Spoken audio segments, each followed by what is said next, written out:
गांव में एक भक्त रहता था जिसका नाम राघव था। राघव ने अपनी पूरी जिंदगी भगवान की भक्ति में समर्पित कर दी थी। राघव का जीवन एक साधारण गांव में गुजर रहा था, जहां वह हर दिन अपने परिवार के साथ काम करता और रोज सुबह शाम मंदिर में पूजा करता और अपने ईश्वर का ध्यान करता। उसकी भक्ति सच्ची और शुद्ध थी, लेकिन कभी कभी उसके मन में सवाल उठते थे जो उसे कचोटते रहते थे। एक दिन उसे लगा कि शायद उसकी भक्ति का कोई खास मतलब नहीं है। उसने खुद से पूछा, क्या मेरी भक्ति सचमुच सही है? क्या मेरे अच्छे कर्म मुझे स्वर्ग तक ले जाएंगे या अंत में मुझे नरक में ही गिरना होगा? यह सवाल उसके दिल में घूमने लगा और वह इस बात को लेकर अनमना और निराश महसूस करने लगा। वह जानता था कि भक्ति में शक्ति है, लेकिन वह यह समझने की कोशिश कर रहा था कि क्या उसके कर्म सही हैं और क्या उसका दिल भी शुद्ध है। यही सवाल उसे रात दिन परेशान कर रहा था। एक रात जब वह अपनी नियमित पूजा कर रहा था, एक अनोखी घटना घटी। अचानक मंदिर में एक तेज रोशनी फैलने लगी और वह रोशनी इतनी प्रखर थी कि राघव को अपनी आंखों को ढकने की जरूरत पड़ी। कुछ ही क्षणों बाद वह रोशनी धीरे धीरे कम हो गई और सामने एक दिव्य रूप प्रकट हुआ।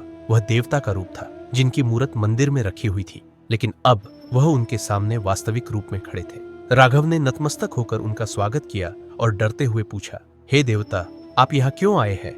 देवता ने मुस्कुराते हुए कहा, राघव, तुम्हारी भक्ति पवित्र है और तुम स्वर्ग में जाने के योग्य हो, लेकिन स्वर्ग और नरक के बीच एक संघर्ष है जिसे तुम्हें अपनी सोच और कर्मों से जीतना होगा। राघव के मन में और सवाल उठे। उसने डरते हुए पूछा, वह क्या संघर्ष है देवता? देवता ने उसकी तरफ देखा और हंसते हुए उत्तर दिया, स्वर्ग और नरक के बीच का संघर्ष बाहरी नहीं है राघव, ये तुम्हारे भीतर है। जब कोई व्यक्ति अपने कर्मों और विचारों से जीवन जीता है तो वह स्वर्ग की ओर बढ़ता है, लेकिन यदि उसका मन क्रोध, द्वेष, अहंकार और आलस्य से भरा रहता है तो वह नरक की ओर गिरता है। यह सुनकर राघव का दिल धड़कने लगा।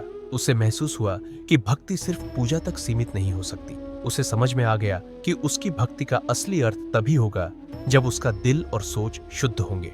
राघव ने देवता से पूछा, तो मुझे क्या करना होगा? देवता ने उत्तर दिया, तुम्हें अपने मन को शुद्ध रखना होगा राघव। तुम्हें अपनी सोच और कर्मों में संयम, दया, प्रेम और समझदारी लानी होगी। तुम्हारे कर्म ही तुम्हें स्वर्ग या नरक में ले जाएंगे। भक्ति केवल बाहरी रूप से नहीं, बल्कि तुम्हारे भीतर से भी आनी चाहिए। तुम्हें अपने मन को स्वच्छ रखना होगा ताकि तुम अपने जीवन में सही दिशा में बढ़ सको। राघव ने सिर झुकाया और देवता की बातों को मन ही मन आत्मसात किया। उसने प्रण लिया कि अब वह सिर्फ पूजा नहीं करेगा, बल्कि अपनी सोच और अपने कार्यों में भी शुद्धता लाएगा। गांव में रहने वाले लोगों से वह दया और सहनशीलता से पेश आने लगा।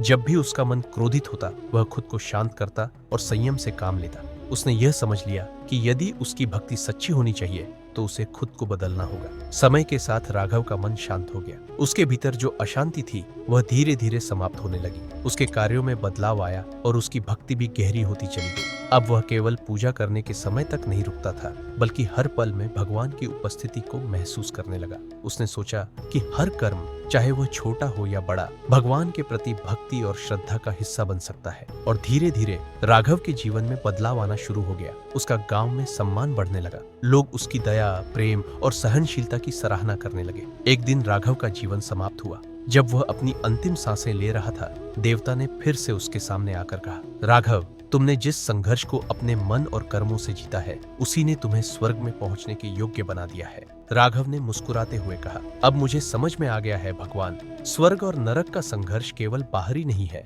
बल्कि यह मेरे भीतर भी लड़ा जाता है। अब मैं जानता हूँ कि सही कर्म, सही सोच और शुद्ध मन से ही हम अपने जीवन को सही दिशा में ले जा सकते हैं। देवता ने राघव की भक्ति को स्वीकार किया और कहा, तुमने अपने कर्मों और विचारों से जो मार्ग चुना है वही सही मार्ग है। अब तुम स्वर्ग में स्थान पा चुके हो, जहाँ शांति और दिव्यता का वास है। राघव को स्वर्ग में प्रवेश करते समय यह महसूस हुआ कि उसकी यात्रा का असली उद्देश्य उसकी भक्ति का शुद्ध रूप था। यही उसकी मेहनत का फल था। उसे एहसास हुआ कि जब तक वह अपने दिल को सही दिशा में नहीं मोड़ेगा, उसकी भक्ति अधूरी रहेगी। राघव ने अपना जीवन भगवान के प्रति समर्पित कर दिया था और यही उसकी सच्ची भक्ति का अर्थ था। अगर आप भी ठाकुर जी के सच्चे भक्त हैं तो इस वीडियो को लाइक करें, हमारे चैनल को सब्सक्राइब करें और कमेंट में दिल से जय श्री कृष्ण लिखकर अपने भक्ति भाव को प्रकट करें। भगवान श्री कृष्ण की कृपा से जुड़ी और भी भक्ति से भरपूर वीडियो देखने के लिए हमारे चैनल को जरूर विजिट करें।